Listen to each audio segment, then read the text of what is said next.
Tervetuloa kaikki. Onko kaikille löytynyt istumapaikat? Voi ottaa. No niin. Tässä on kaikille tervetuloa.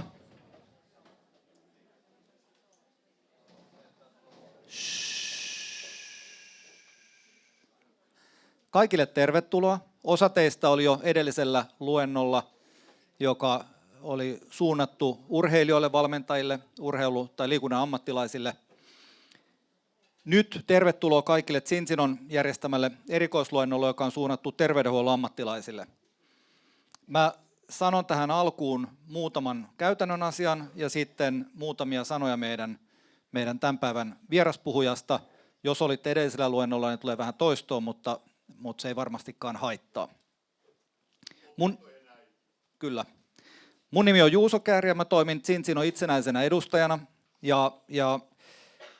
Ihan ensimmäisenä haluan sanoa pysäköinnistä, eli jos olette jättänyt auton tuohon ulos, niin aktivoikaa appista parkki tai käykää maksamassa tuossa respassa, koska siitä tulee herkästi sakko. Se ei ole hyvä juttu. Tämä luento kestää noin 2 tuntia ja lopussa varmasti matkan varrella kannustetaan ottamaan osaa, kysymään, kommentoimaan, niin olkaa aktiivisia. Näytetään, että Suomessakin osataan olla äänessä. Mutta lopussa tulee mahdollisuus esittää kysymyksiä myöskin. Tämä luento pidetään englanniksi ja se on tulkattu. Tässä on tulkkausohjeet, eli laittaa puhelimen selaimeen tuon bit.ly/event-tulkkaus ja valitsee sieltä suomen kielen. Niin sieltä löytyy meidän Jan Porema, joka kiitos Janille Demelle, joka tulkkaa tänään tuon luennon. Sitten vaihdetaan kieltä, jotta meidän vieraspuhujakin tietää, mitä hänestä kerrotaan. Elikkä, so let's change into English, so our guest speaker understands also what is being said about him. I admire this person and his scientific background and experience, and especially how he is able to convey his expertise from the stage. And I think that this is not your everyday scientist, but a world-class expert with an edge.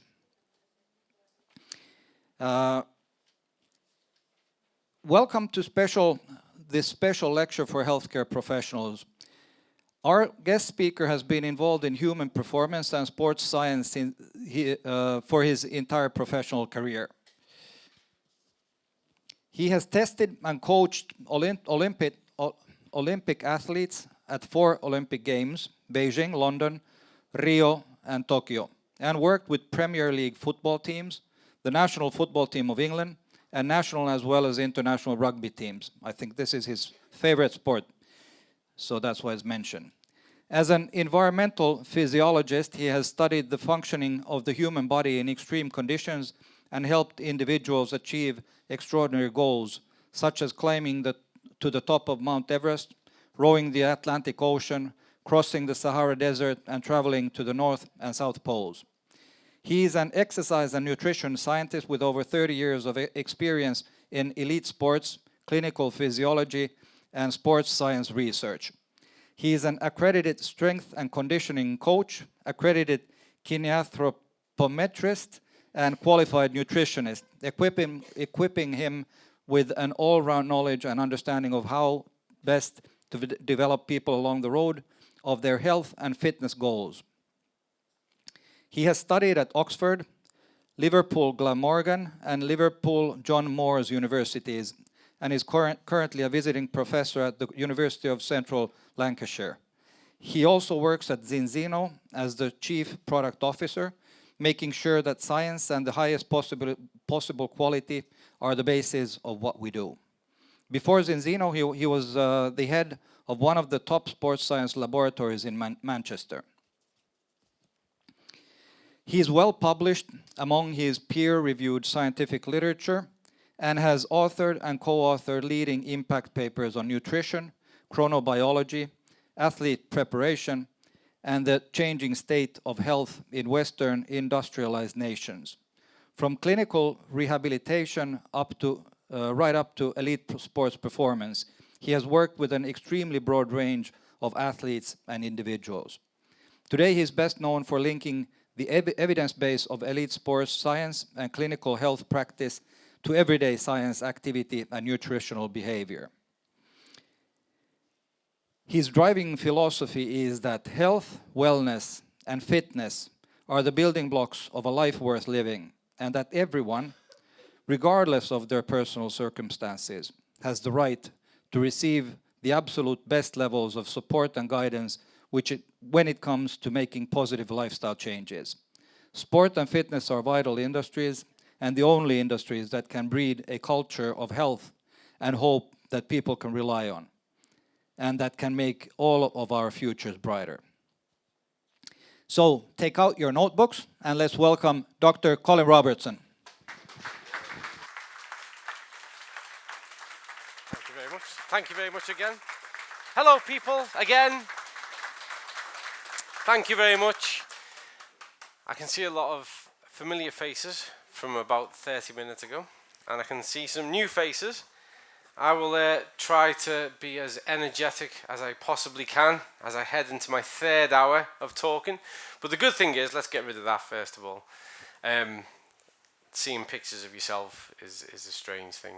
The good thing is that we're switching topic entirely. But for those people who were here earlier on today, there's obviously going to be some areas that I kind of cover in a similar way, but from a different slant, because this morning's talk, for those who weren't here, was a real focus on sports performance. And that was largely hinging off the notion of omega-3 and the impact that makes on sports performance. This one is really to go through the whole notion of a core concept that we have at Zinzino, which is test-based nutrition.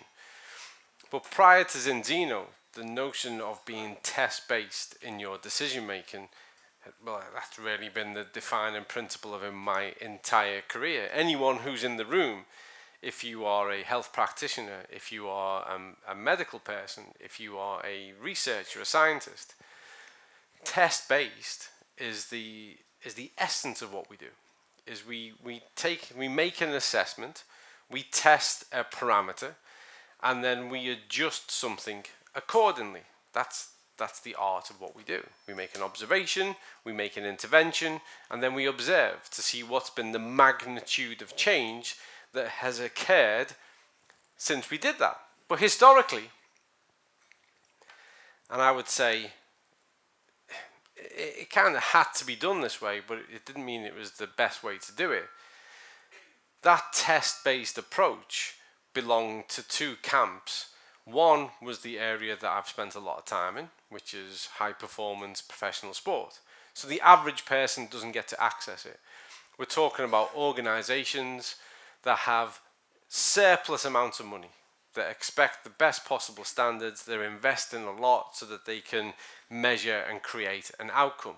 I didn't mention this earlier, but I'll mention it now just to emphasize this point. In the UK, when it comes to Team GB and the Olympics, on average, to take home a medal in an event, on average, it costs around about €5 million for one medal. But it costs €5 million if you take an athlete there and they don't get a medal. So it's a lot of money. But you can imagine then the resources that are put around a person in order for them to be successful. And then we go to the other side, which is where really this afternoon's talk is more targeted towards. And this might be where you're more familiar with the notion of tests around health. And that's when you have to go to see your doctor, or you have to go to a hospital, or you have to engage with a health practitioner. And typically, and you can tell me if I'm wrong, that's because you suspect something might be wrong, that you suspect that you might have a problem. You might have a situation that warrants investigation and therefore treatment, and you would look to some kind of positive outcome. Is that fair to say? Yeah, that's where most people engage with it. Now, the problem I have with that model is it's too much of what you call crisis management. And that crisis management model has got by for years, coping, doing some remarkable things, some truly incredible things. I greatly dislike it when people are cynical or negative about the advances that have been made in the area of medicine and clinical practice and surgery, because it's been truly exceptional. It's been an incredible time to be alive. And when we see some of those targeted therapies, when we look at this new pioneering approach that a lot of places are making towards effective treatments for people who are dealing with all different types of really debilitating diseases and conditions, I think it's incredible. It's such a awe-inspiring time to be alive. We're really at the cutting edge of what modern science can do. But the problem we've got is that far too many people, historically and even now, are unnecessarily putting themselves in the need of those services. The cause of the biggest waiting lists that we have all around the world that is putting a burden on those health systems are what we call lifestyle orientated conditions. And that's what we see an increase of year on year. More and more people. I want you to think back to February just last year, a publication in The Lancet that now estimates that there are over 1 billion people in the world who are categorized as obese. That's not overweight. That is 1 billion people who are dealing with obesity. While at the same time, the best estimates suggest that it's now just less than 900 million are dealing with starvation. So we've reached a tipping point when it comes to malnutrition. Now, the biggest problem the world faces is a surplus, an increased emphasis on calorie consumption. And with that, obesity is not passive. You have increased likelihood of type 2 diabetes, metabolic syndrome, cardiovascular diseases, several types of cancers.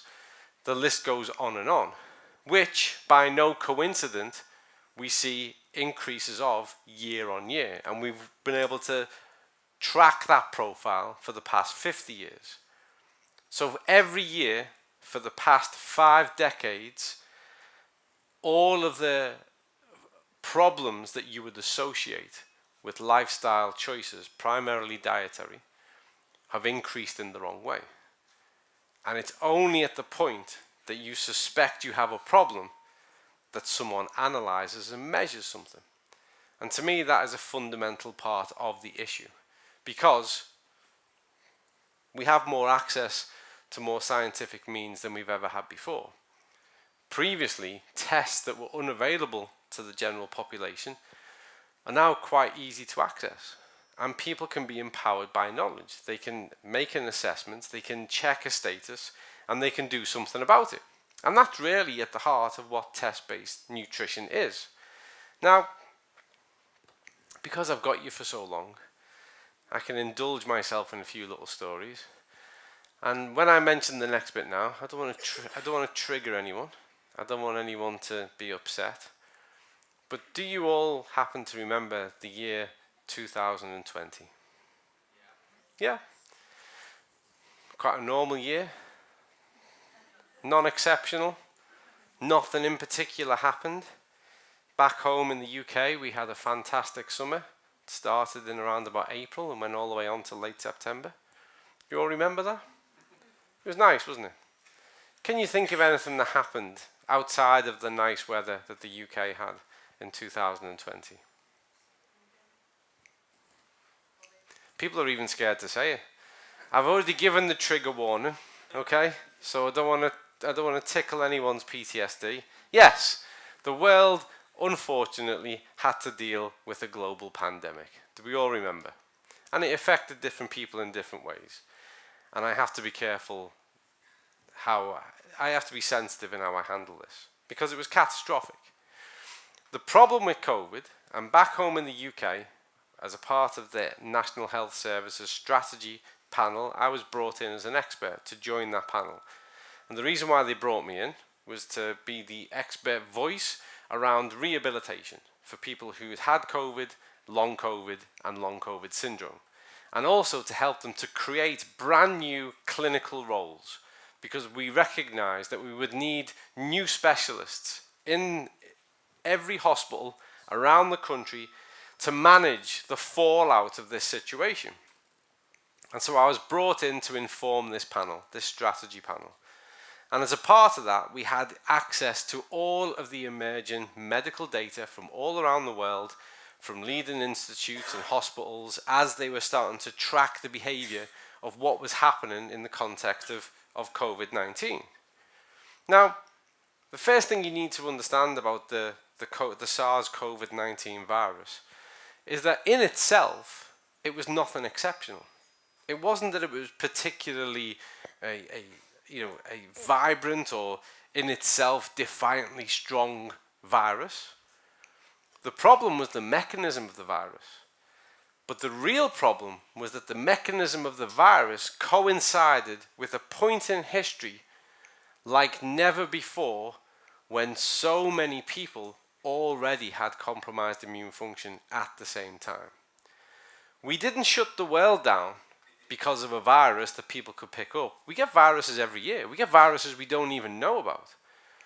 The reason why we had to shut the world down was to protect the health systems and the infrastructure of those countries, because there was no way that the infrastructure of health could cope with that many people being that severely sick at exactly the same time. That was the problem. And the reality was also this, was that if you were overweight, if you were obese, if you had type 2 diabetes, if you had cardiovascular disease, if you had certain types of cancers, certain types of metabolic syndrome, your severity of symptoms increased accordingly. So this was very much a pathology. It was very much a virus of the modern age, which was a wake-up call to health systems all around the world, which was that actually the way we're doing things isn't working. We can't cope as it is. And now we've had this shot across the bow that says anything can come our way at any time. And it's not that this is particularly strong or contagious.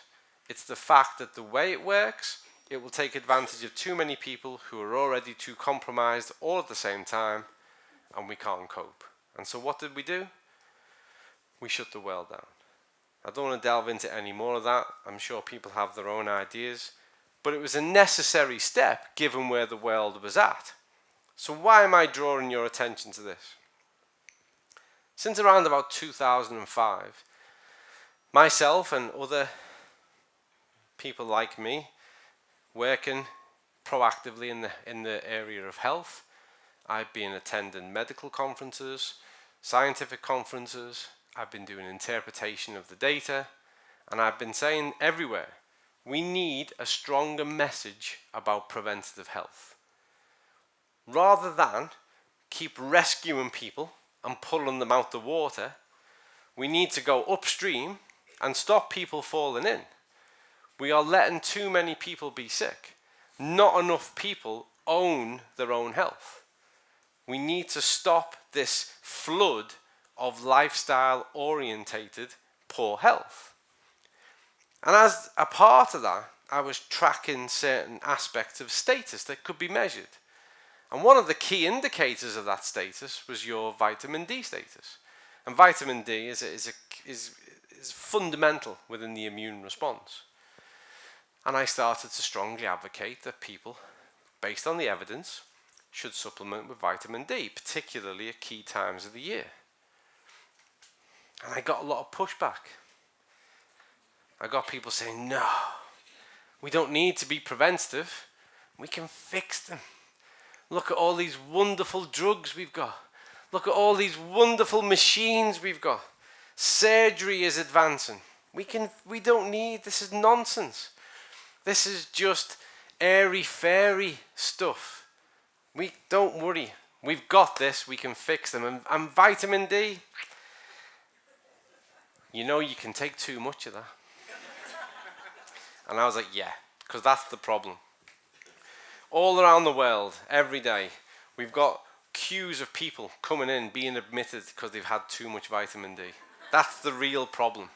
Let's talk about that. whilst at the same time the Office of Global Burden is publishing data that says 1 billion people are estimated to be vitamin D deficient. And then we look at the pathology and we look at the physiology around vitamin D status and how it's hardwired into immune response. But you'd still get that, doctor.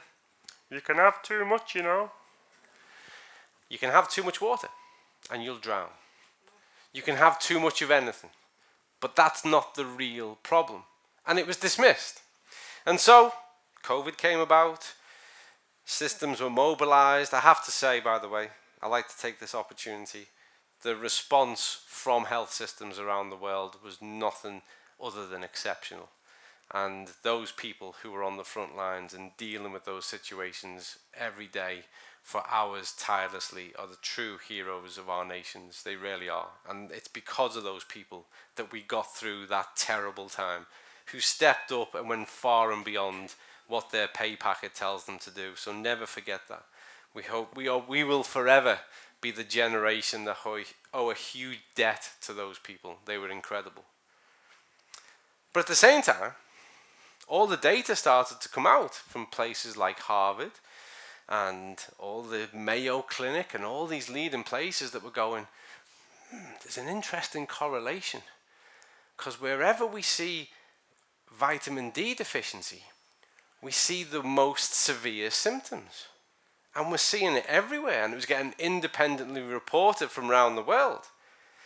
And I'm not the kind of person to say I told you so. But as I was a part of the strategy panel and dealing with the head of NHS England, and I was like, I did tell you about this a long time ago. I have been going to conferences. I have been talking about this. And they were like, yeah, maybe we should make vitamin D available to everyone really, really quick, because this is quite a problem. And then the data started to emerge, which was about, look what happens if somebody is vitamin D deficient and they're COVID positive and you give them vitamin D, and look at how it enhances all those recovery pathways. That's interesting, isn't it? And then people started to realize something else because the data came out, which was about vitamin D and T cells. And we're not going to get very biochemical or pathological today. And they started to go, okay, so T cells are this really sophisticated part of the adaptive immune system. And they're the things that are involved in counteracting this virus that we've got.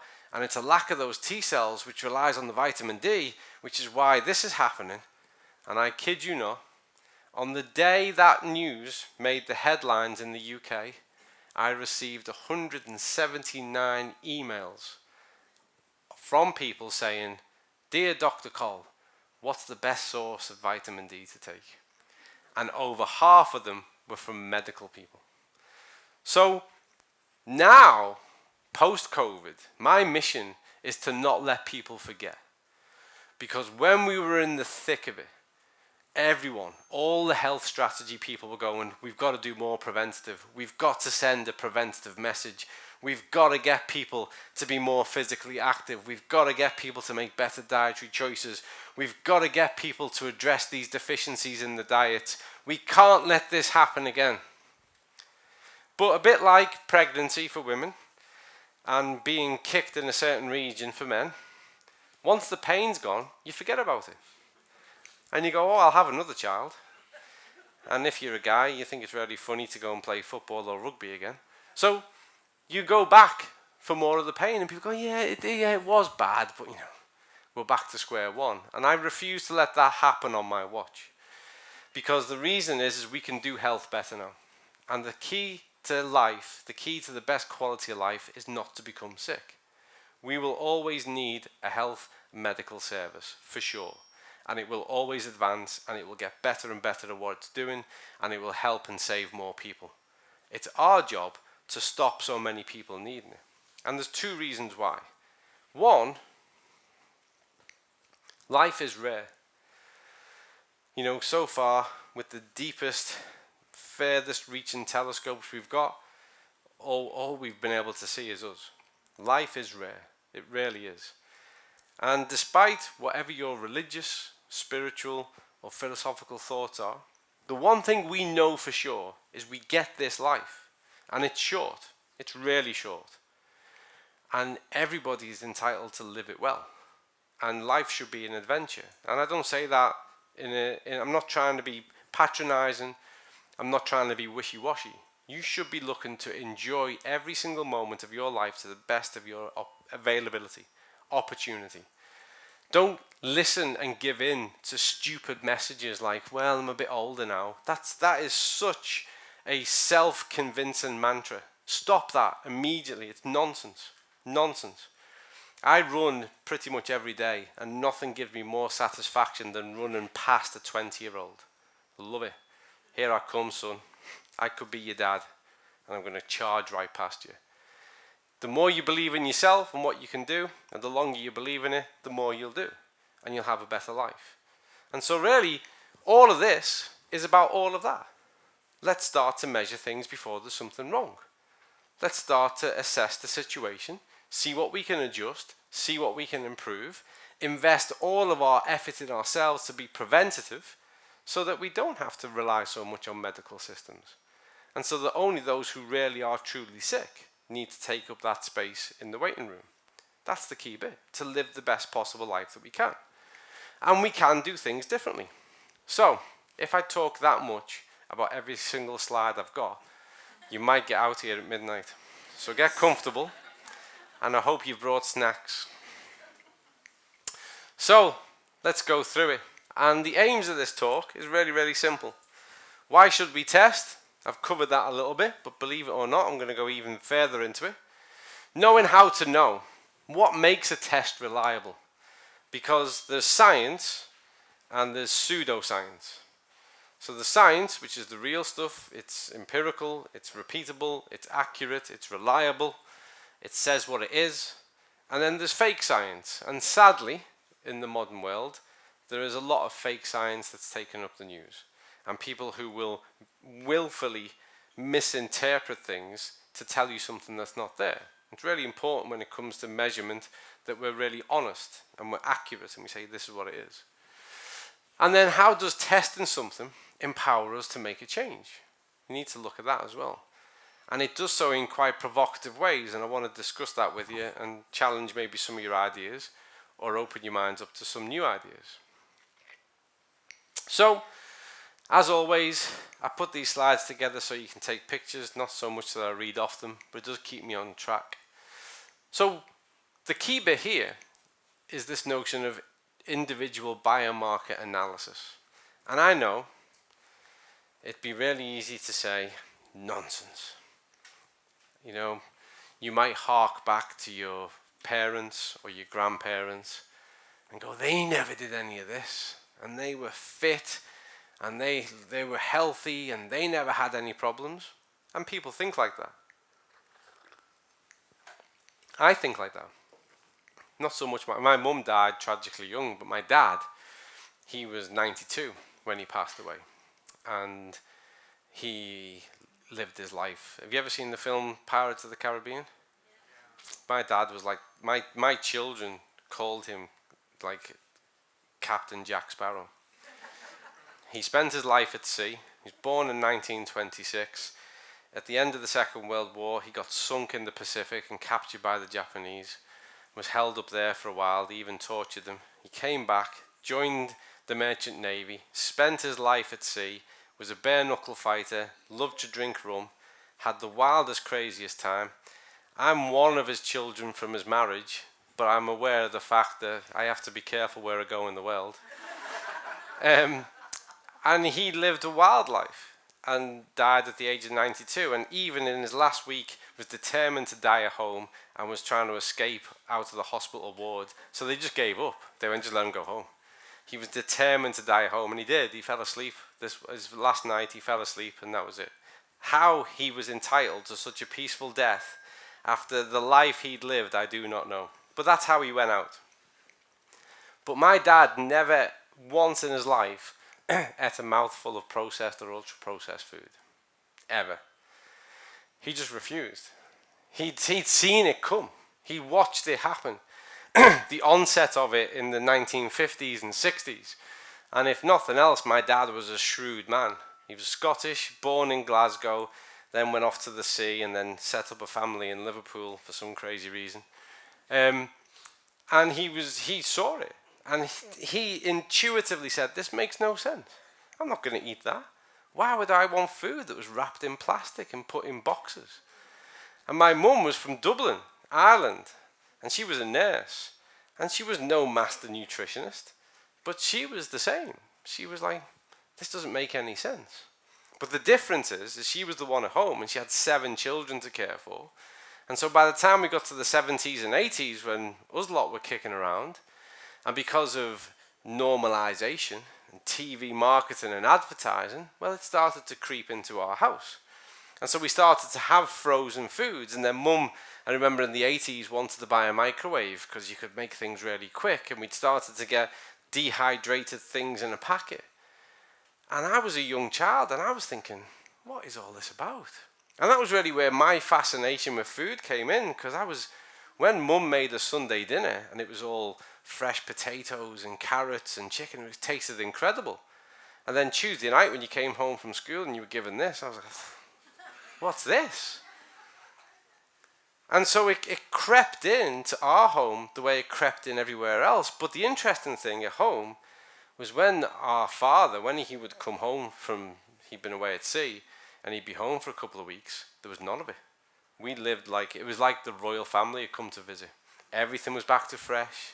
It was almost like my mum was going, no, we don't eat that. As if, why would we do that? And so we can all hark back to what our parents did. But the reality is, since 1952, actually 1948, but certainly from 1952, the industrialization of food really started to gather mass. And now, as we know, 65 to 80% of the modern diet is made up of processed and ultra-processed foods. And the definition of ultra-processed food is food-like substance. So that's the literal research definition of ultra-processed food. So imagine, language is powerful. Imagine if you went to your favorite fast food burger restaurant and you said, could I have a Happy Meal?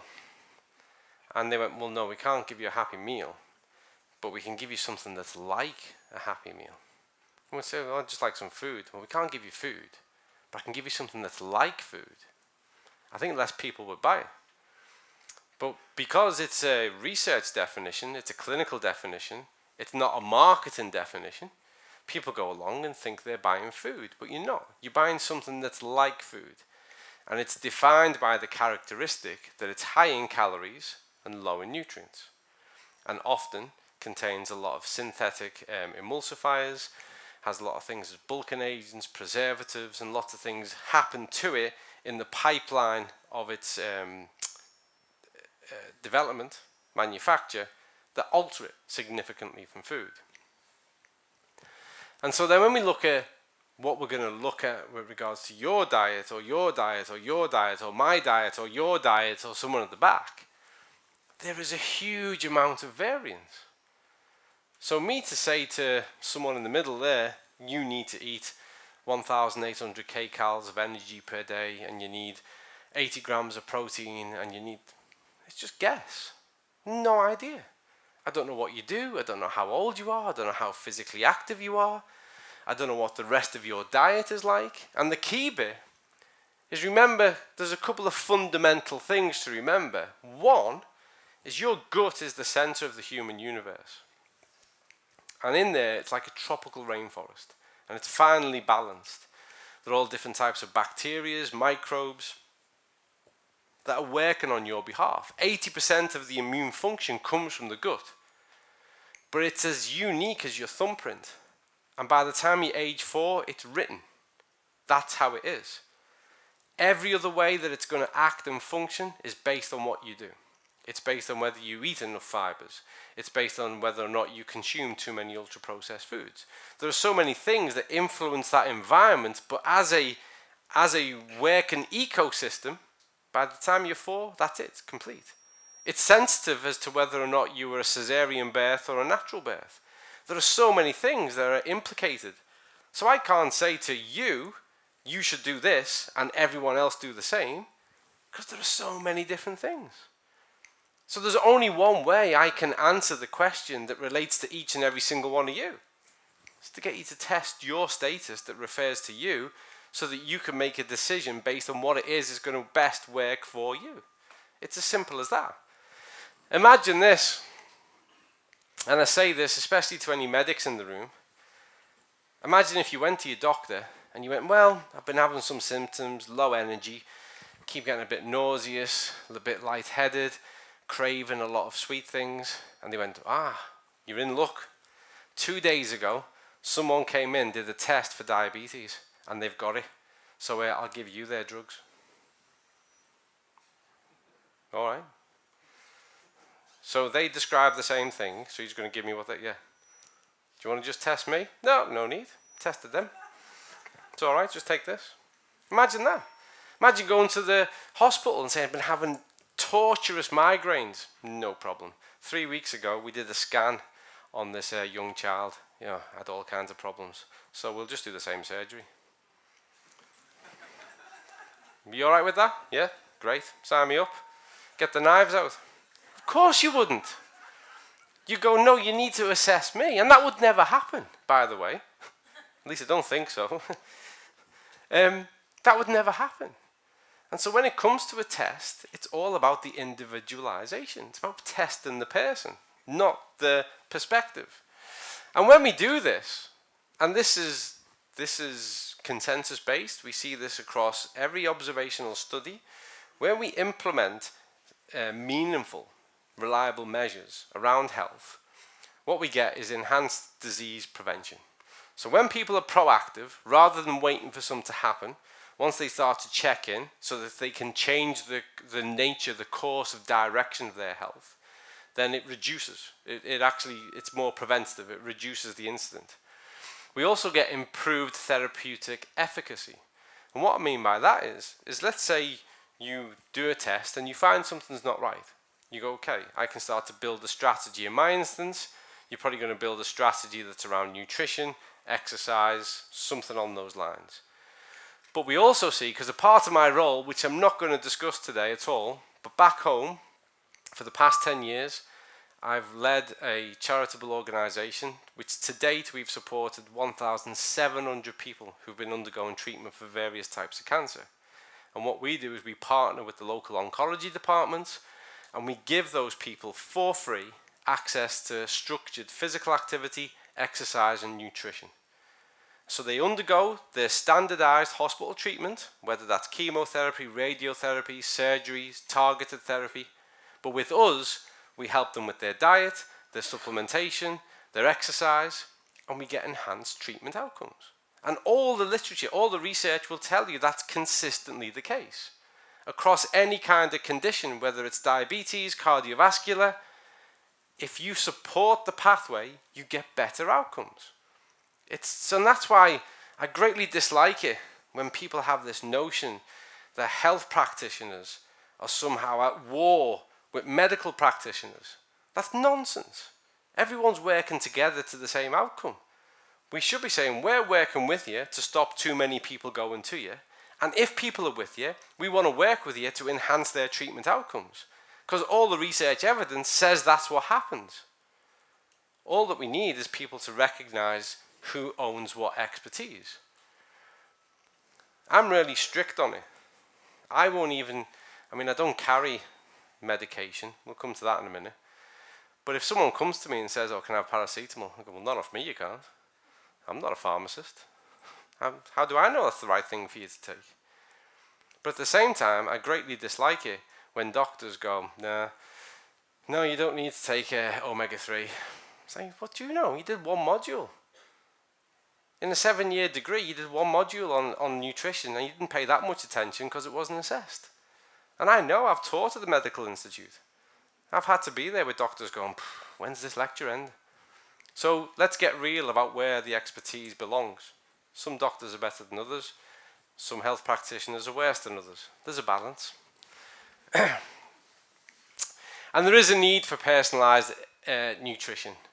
Generic dietary guidelines typically fail to address individual variability with regards to your absorption of certain things. We have general guidelines, And I refer to them all the time. I've actually even helped some of the panels create them. But they're general, they're a starting point, and they often don't relate to the individual whatsoever, because there are huge issues. When I was working in the hospital in a clinical role, I mentioned this earlier, but it's a different story. People who have to have operations, life-saving operations. So, because they were so obese, they weren't safe to be put under anaesthetic. And so we would spend a period of time, which is perioperative time, where we would manage the diet, we would really control it. They'd be with us in the hospital to get them to lose a significant amount of weight, so then it was safe for them to go under anaesthetic. And in all that time, you would do nutritional consultations, and you would say to people, tell me what you eat, and they would disclose their information to them. And everyone always puts the emphasis on the positive. So even when people would go, listen, I eat too many candies, too many chocolate bars, chocolate biscuits, cakes, processed foods, they'll tell you all this. And then they go, oh, but 3 days ago I had a nice fresh pear or an apple, and go, brilliant, well done. I mean, the fact that your gut microbiota is so compromised it can't actually take any nutrients out of it doesn't really matter, but at least you tried. Because you get to such an extent that the gut is under so much load and stress, it's dealing with so many of these things that are quite invasive from ultra processed foods, that actually the capacity for the gut to have sufficient enzymes to break that matter down and make use of the vitamin C, the fibers, now doesn't exist anymore. And so you've got to look at individuality when it comes to metabolism. And you've also got to look at all those other variations of things that play a part. The broader context of their diet, their activity levels, their social, what can they access? What's their socio-economic status? There are a ton of things. And what's their past medical history? And so, given the fact that all these things are unique, so too should be your approach to the choices you have to make an improvement for yourself. So, I used this phrase in the talk before. I use this phrase a lot. I've been using this phrase long before I joined Enzino. If you're not testing, you're guessing. That's one of my PhD students, who is a remarkable scientist now. And when I put this picture in, all the pictures you're about to see actually are all from our laboratories. And when I put this picture in, I messaged Helen and I said, oh, just so you know, you're going to be in a presentation in Finland. And she replied, went, oh, I've never been to Finland before. I was like, you're not there now. It's just a photograph. But she was still excited. But literally, we run, back in the day before Enzino, I was the director of the laboratory, the Queen's Laboratories in Greater Manchester. I'm now a visiting professor at UCLan. We have extensive multi-million-pound laboratories. We can measure anything we want, literally anything. There's no limitation. With Enzino, we've recently created a 5-year research partnership with the University of Bath. University of Bath is a globally ranked university that has one of the world's leading human metabolism laboratories and departments. So we can measure everything now. We can measure anything we want. And we do all that to inform the test that we make available to everybody else. But to me, as a scientist, which is the very essence of who and what I am, I never stop being one. It's not as though I put my glasses on and I'm a scientist in the daytime, take them off and I'm just like anything else. I apply my scientific mindset to all aspects of everything I do in life. I'm very deeply skeptical.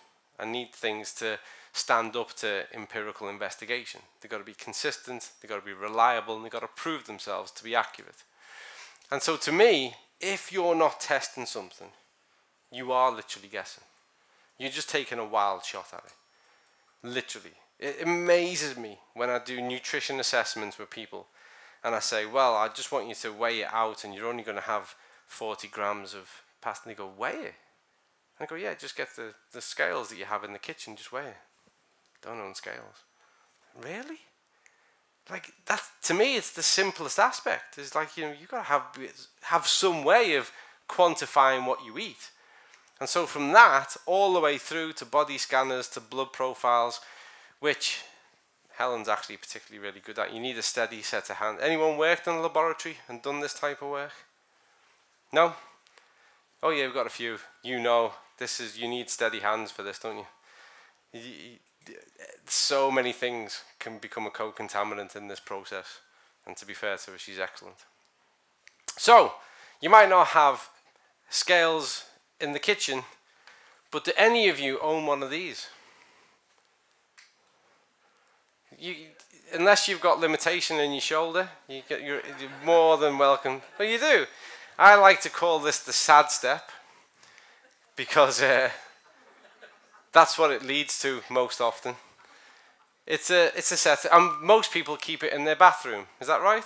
Is that true in Finland too? And I know why you do that. Because you want to make sure you're naked, like that. So it's only you. It wasn't those 20-kilogram shoes that you had on, or the 50-kilogram t-shirt. Just you. And also it's really convenient, because if you have a particularly successful toilet trip, you go, right, now's the time.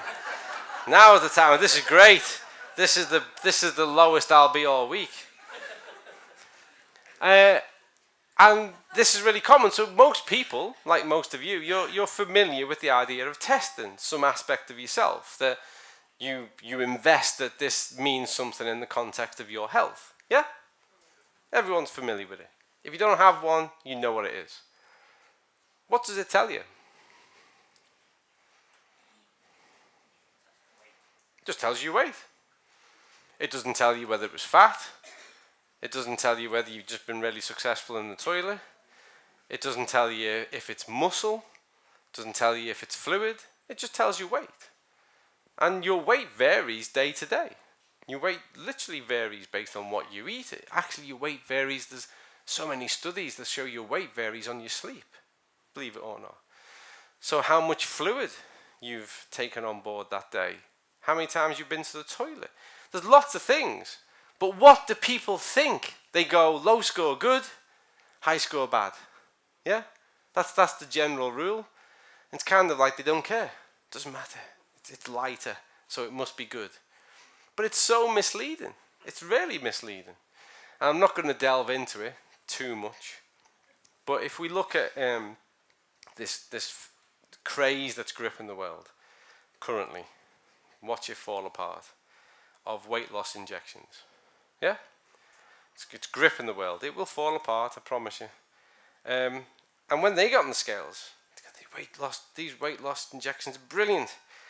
Last week I was 55 kilograms and now I'm 50. Doesn't mean you've only lost fat. All the evidence goes to show that those weight loss injections get you to lose muscle mass as well. There's huge concerns over the loss of cardiac tissue. We know that it's not great when it comes to fluid and leading people into chronic dehydration. So you just lose mass. So it's very misleading. It's very inaccurate. And you know this, because everyone knows this. You know where the sweet spot to stand is, don't you? You don't even have to answer. I can just tell by the laughing.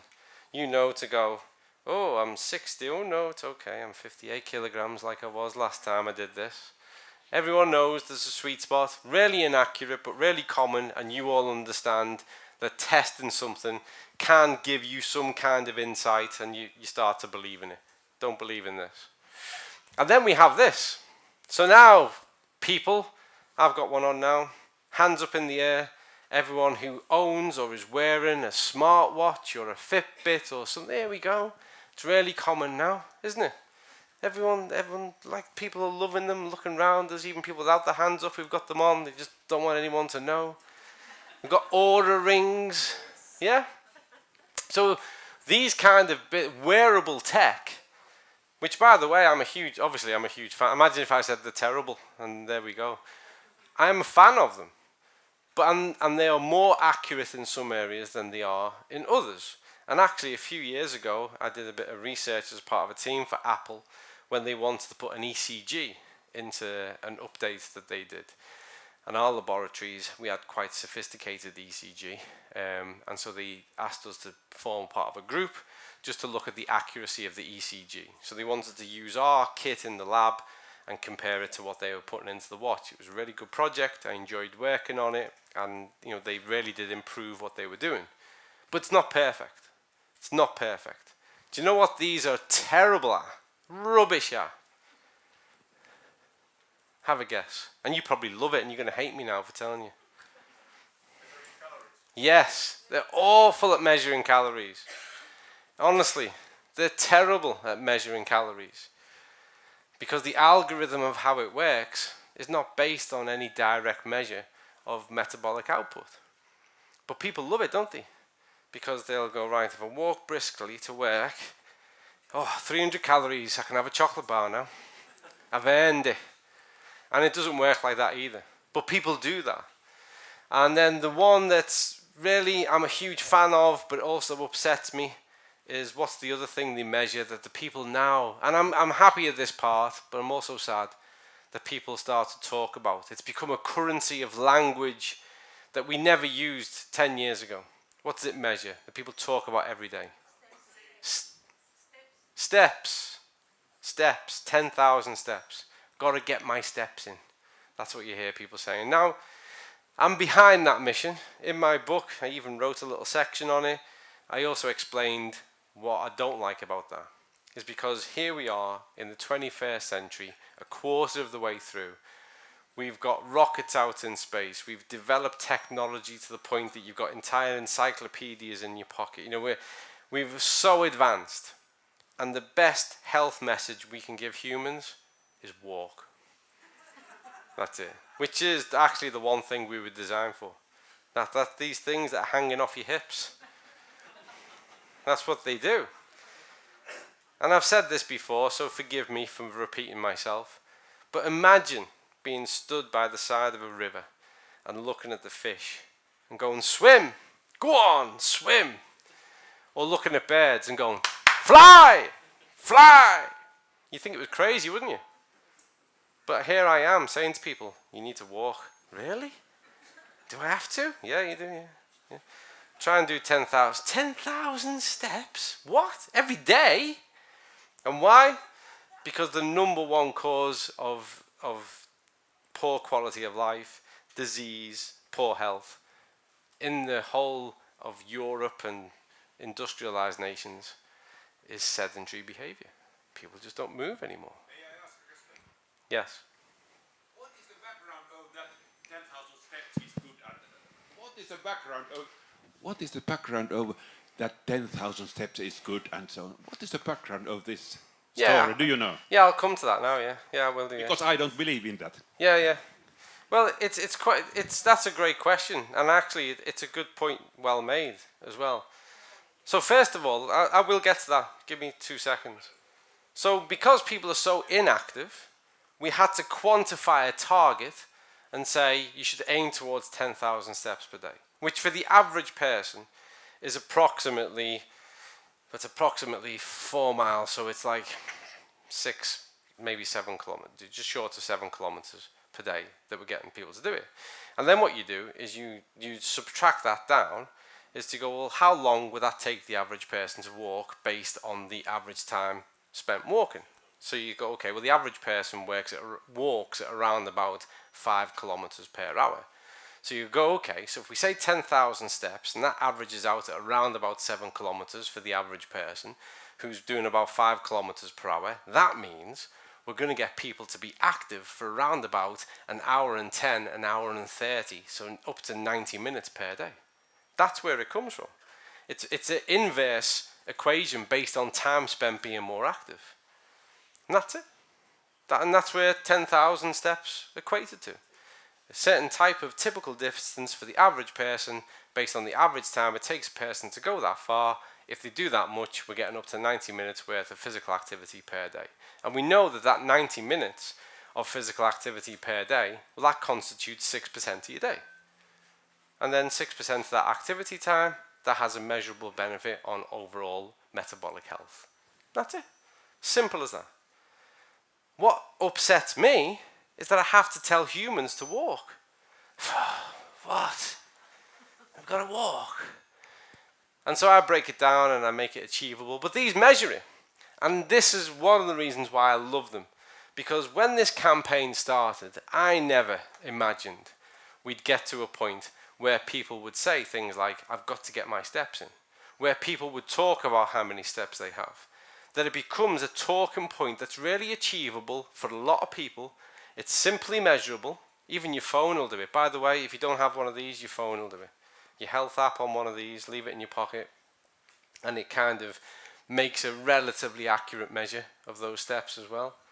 And so it's a way to quantify it. The key part is that we know that since this started, and since people could measure it, more people have been doing it. And since we made it so easy to measure, more people have been doing it. Because because imagine if you didn't have the watch or the phone, and we said you've got to walk 10,000 steps a day, and you went, okay, 1, 2, 3. Imagine how the world would look. It would be insane, wouldn't it? No one would have a conversation. I've lost count now. Do I have to go back to the start? Right, where was I up to? Imagine everyone had these little bits of paper in the... Right, that's 1,000.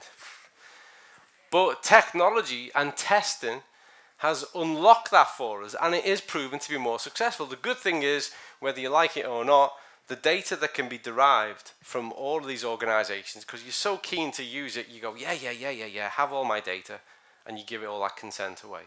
And all that data comes through, it's centralized, and we can look at it. And we see year on year an upward trend. More and more people are getting their steps in more efficiently every single day. And the other encouraging thing we've seen since we started to track this is now the average is increasing. So now there are more people who are getting far more than 10,000 steps per day. Still, the push is to get everyone to 10,000. We haven't quite got there. But there are more people than ever who are getting more than 10,000. So it's showing a really positive trend.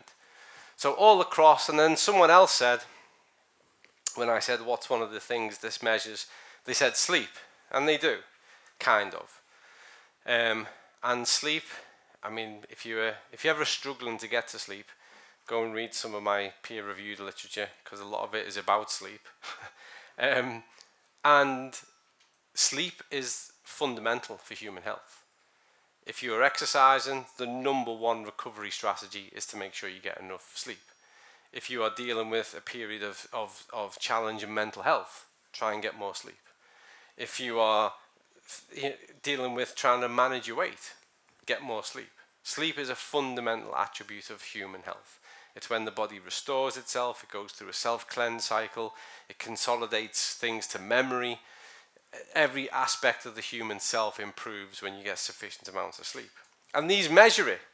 And so now people are having, can you imagine for someone like me, a chronobiologist, spent so much time in sleep laboratories doing experiments that now you wouldn't even get past ethics, but we could back then. And you're probably thinking, what do you mean? Do you want an example of how bad the experiments are that we used to do? So one of my PhD experiments involved athletes, real athletes, coming into the laboratory. There's no external cue, there's no windows, no clocks, and we get them so that they're what's called free running. So they've got no idea what time of day it is.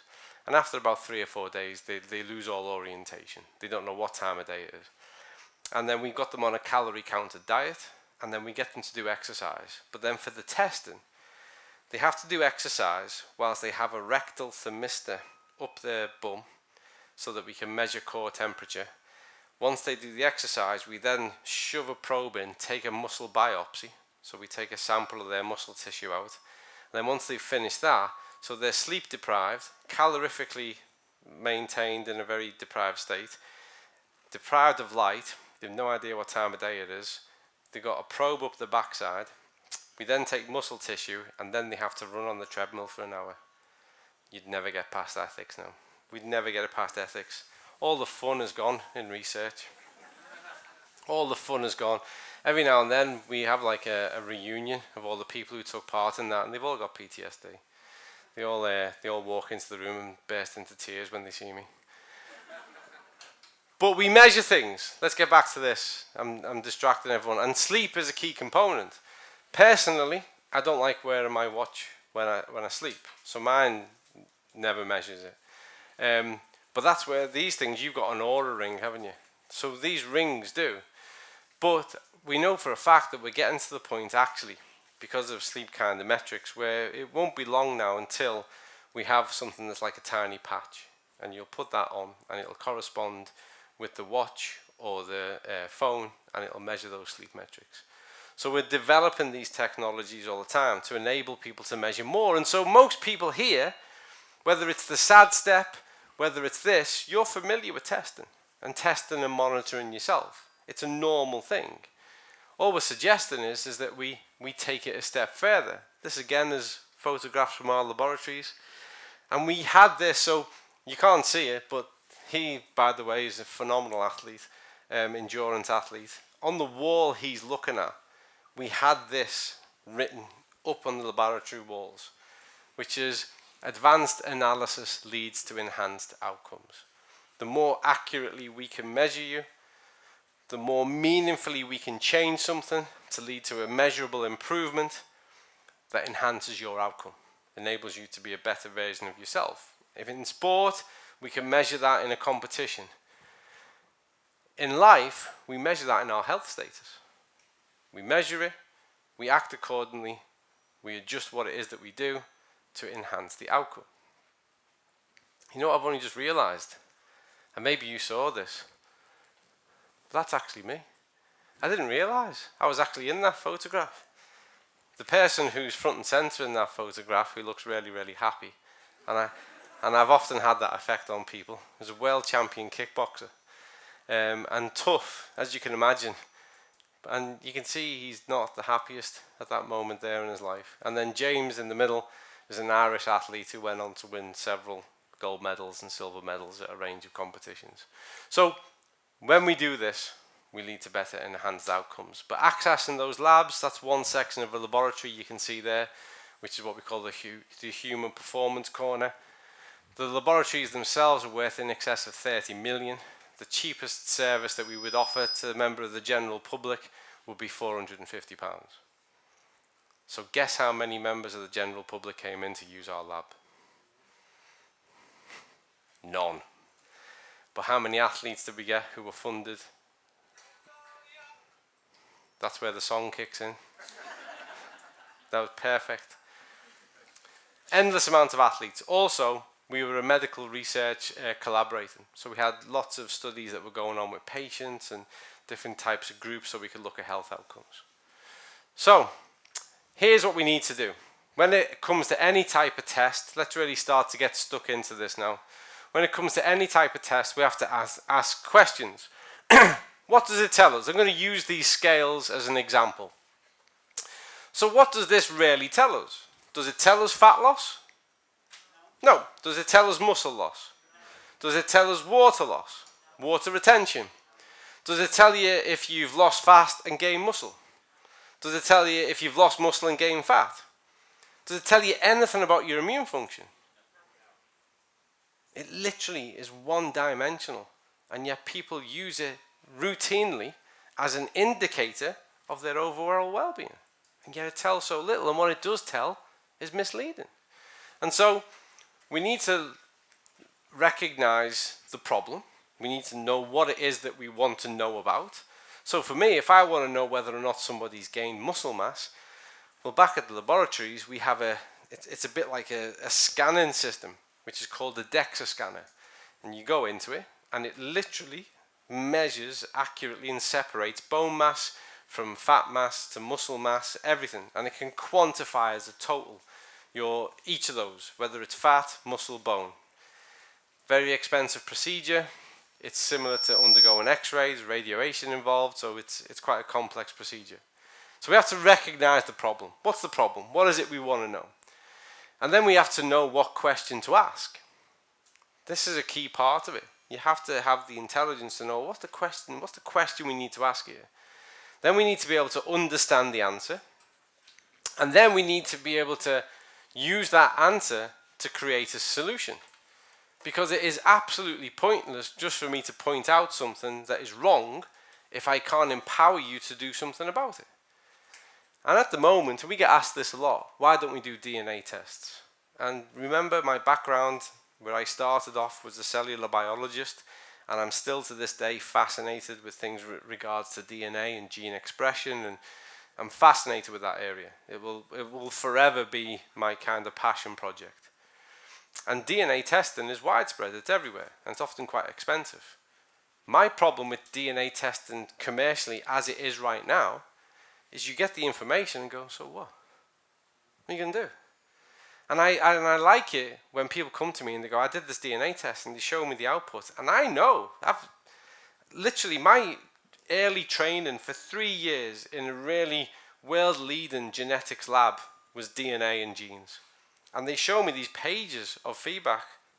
And they go, what do you think? And I go, I don't know either. I've written research about this stuff, and I have no idea what this is meant to tell you at all. Don't get me wrong, there are research groups who are doing DNA profiling who are amazing, absolutely amazing. That's a different thing altogether. But commercialized DNA testing, so what? There's no solution for the problem. There's nothing you can measurably act on. And then people will say, well, yes, you can, because if we do this, that's DNA protective. But actually, it probably isn't. It's probably mRNA, which is the replicable component of DNA. And then you've got to look at epigenetics and whether or not we're informing gene expression, or is it gene retention. It's not as simple as going, I did my DNA test, it said eat more apples. I could tell you that. You didn't need to spend €400. Just eat more apples, they're great. Loads of fibre. So you've got to, the test has to be relevant to the outcome. And then there are key parts here. I was very fortunate. Younger in my career, I got to work with an exceptional man called Professor Tom Riley. So impressive that the biggest, most state-of-the-art department, which is a £50 million building at Liverpool John Moores University, is now named after him. He passed away in 2006. Tom, incredible, incredible person. One of the godfathers of sports science. He left a huge mark on the world of science. Also one of the godfathers of chronobiology. And he taught me this really early on in my training and development, which is that these are the key components of effective testing. So first of all, it has to be accurate. Okay? Secondly, it has to be precise. So you should always be around the central point. But most importantly, your testing should be accurate and precise. So you should be targeting the same thing, and each measure should be around a certain range. And in scientific terms, we refer to this as the coefficient of variation. And we start to look at how accurate it is. We have a sensitivity scale, and we have this coefficient. And what we're looking for is that it's more often, and certainly over 90% of the time, is what we're looking for. If we can get beyond that with a type of test, if our coefficient is even closer than that, what we're saying is that beyond all reasonable doubt, when we measure this, we measure the same thing every time from the same space. And so we can compare these measures. And that's the problem with cheap tests. Cheap tests aren't good, and good tests aren't cheap. We have a vitamin D test, and regularly someone will say, I bought a vitamin D test on Amazon. It cost me €4, and it gave me the result there and then. And I go, great.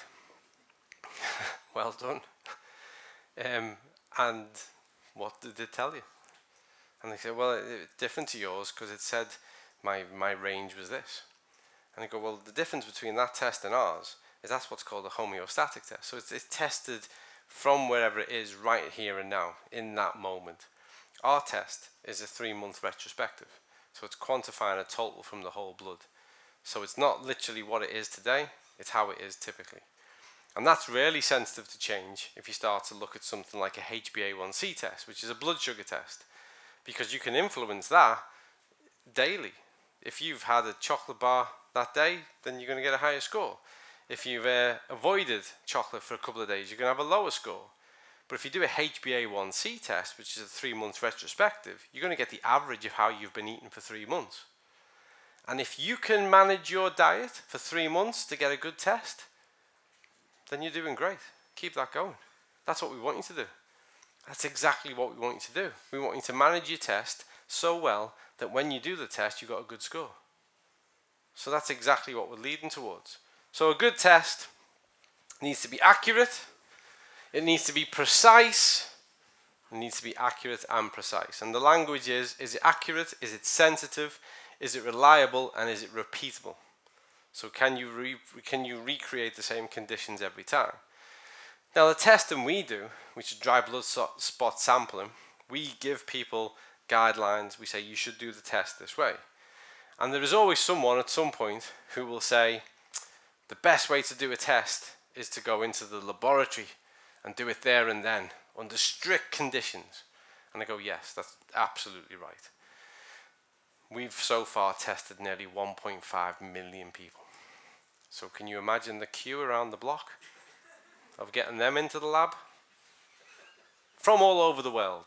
So do we pay for the flights? How do we make that happen? There is always a compromise. What you want to do is you need to apply these rules to the type of test you're offering. You need to make it so that that test you offer is accurate, sensitive, reliable, and repeatable. And that you can build in enough around it to make it robust. That's what you need. That's the art of effective, scientific, meaningful testing. That's what you have to do. Anyone can say, you've got to come here and do this in my clinic or laboratory. That's not going to work. We're not going to change the world that way. Imagine if there was only one big sports watch and it was in a laboratory and we all had to wait our turn to use. Yeah, I want to go for a run. Well, you have to book it in. There's 57 million people ahead of you in the queue. So about 10 years after you've died, it might be your turn. So you've got to be practical about these things. So when it comes to our tests, I want to just reassure you of a few things that people cynically pick up on, and it's nonsense. And they do it because they like to say something. Remember, a wise man speaks because he has something to say. A fool speaks because he has to say something. And academics, of which I'm proudly one, have a tendency to not have conversations but just wait for their turn to speak. And we know that when you have an academic team meeting, everyone sits round and someone could be sharing the most revealing nuggets of wisdom and they'll sit there just waiting. My turn. And they're going to say whatever they're going to say anyway. So you have to bear in mind that typically people from my field are quite arrogant, and I'm not saying I'm any better. But when it comes to how we do testing, I want to explain a couple of things. So single blind is that whereby the researcher knows the participant groups. So I'm conducting a study and I know everyone here is in group A and you're in group B. You don't know, I know that. I'm going to run an intervention, I'm going to give you the placebo, I'm going to give you the active, and I'm going to see how it goes. So I know. Double blind is neither the researcher nor the participants know. So I know you're group A and I know you're group B, but I don't know who's getting the placebo or who's getting the active. No idea. And we run it through and we compare all that, we analyze it, we get all the data through, and we can compare without anyone's bias influencing the data. So that's the key part. And often, quite rightly so, if you speak to someone who's a health professional or a medic and you talk about the test that we use, they will justifiably and quite rightly say, is it a double-blinded procedure? To which you can say, yes, it is, because that's exactly what we do.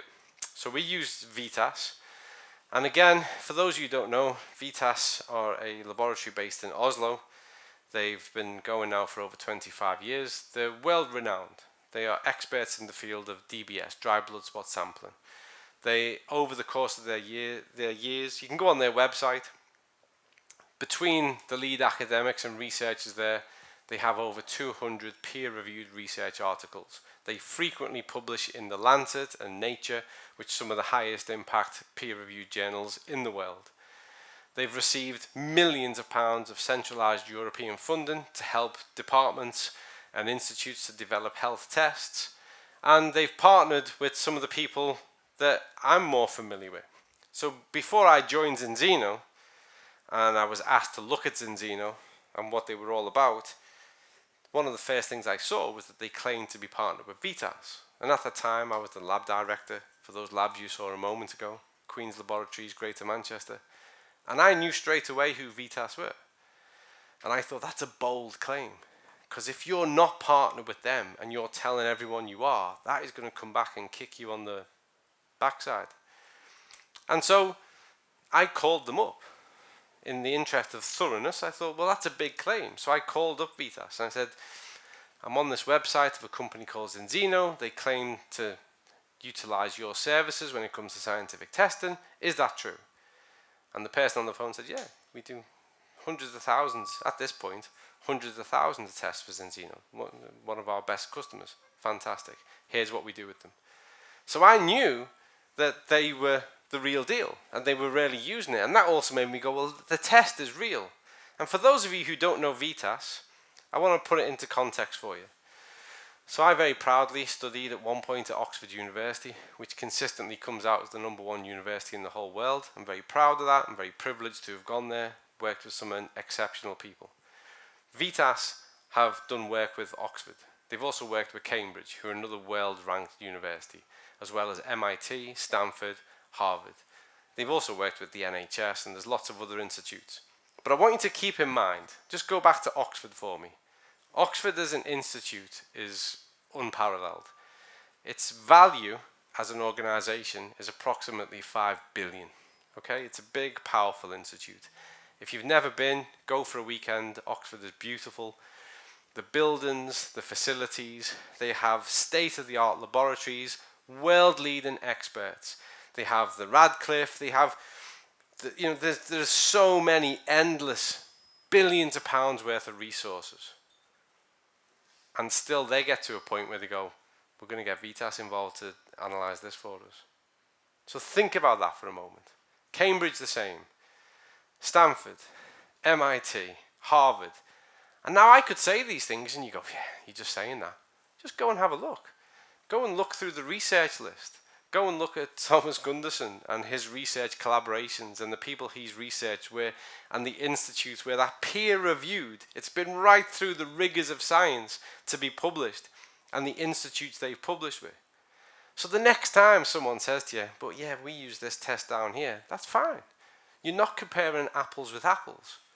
What you're doing is you're comparing something generic and commercial against a recognized world leader in the area of dry blood spot sampling. So bear that in mind. That's a key facet. And I know lots of people say lots of things, but everything I'm saying you can go and check out for yourself. They're GMP certified, over 25 years of experience, double blind. They don't know, Zinzino don't know. That's the other one I've heard. And I understand that. Because when I first came, I said, it's snake oil. It's the oldest trick in the book. You do a test, you're terrible, you take the magic juice, and then you take another test and everything's great. It's the oldest trick in the book. And this is the test, which was put on my table so I could use it as a prop. I feel bad if I don't. In here, you prick your finger, you put your blood, you put it in the post, they test it, and you get your result. But here's the key bit. You're the only person who knows that's your test. You have a code. When Vitas get it, it's handled, it's put through their system for analysis by the same people on the same equipment in the same way every single time. They are third-party checked. They're a part of a global community which looks at their standards, their practice, their accuracy consistently, and they send back the result. They don't know who you are. All they know is what you've told them. We don't know. So Zinzino don't know. Vitas don't know. The only person who knows that's your test is you. And then it drops into our database at Zinzino, anonymously. We just go, right, there you go. Here's these key variables of a person in the world. We know what country you're in. We probably know your gender, maybe your age, but there you are. That's it. But we don't know who you are at all. And so be assured that all of this is double blind. They don't know, we don't know. And people test the test. Maybe you've done this. You've gone, I know this game. If you put down that if you put down you've used their product, you probably get a good test. Everyone know that one? We've all tried that, and it doesn't change the outcome of it whatsoever. And we've all done the opposite, where you say no, no, no. The measure is the measure. It's a whole blood measure. It's a physiological, biochemical measure. It doesn't matter if it tells them that you were best friends with Gandhi, that you give lots of money to charity, that you stroke cats. It doesn't care. It just tells you what your fatty acid profile is, and that's it. You can't influence it by saying you're really good. Even if you say, I'm a huge Liverpool supporter and we've just won the Premiership, it doesn't care. It just tells you what your fatty acid profile is. And it's all guaranteed. Only you know the test. So, here are the common nutritional tests that you will see. I'm going to take you through them so that we can take a look at what's out there on offer in the world and how we stack up. Finally, vitamin D has found its way into the world's consciousness. It only took a pandemic. I'm hoping it doesn't take a pandemic for people to realise that measuring the gut is important, or their fatty acid profile. It'd be nice if we didn't have to go through that every time just to prove a point. But these are the common nutritional tests, and I'm going to take you through why they might be interesting for us to consider. So, omega-3 index, cardiovascular and cognitive impacts. If you were to look at the research, what you will see across the wider spread of research around omega-3 is that it will make relation to the index. And the index, a ton of work was done on the index by a person called Harrison von Schecke.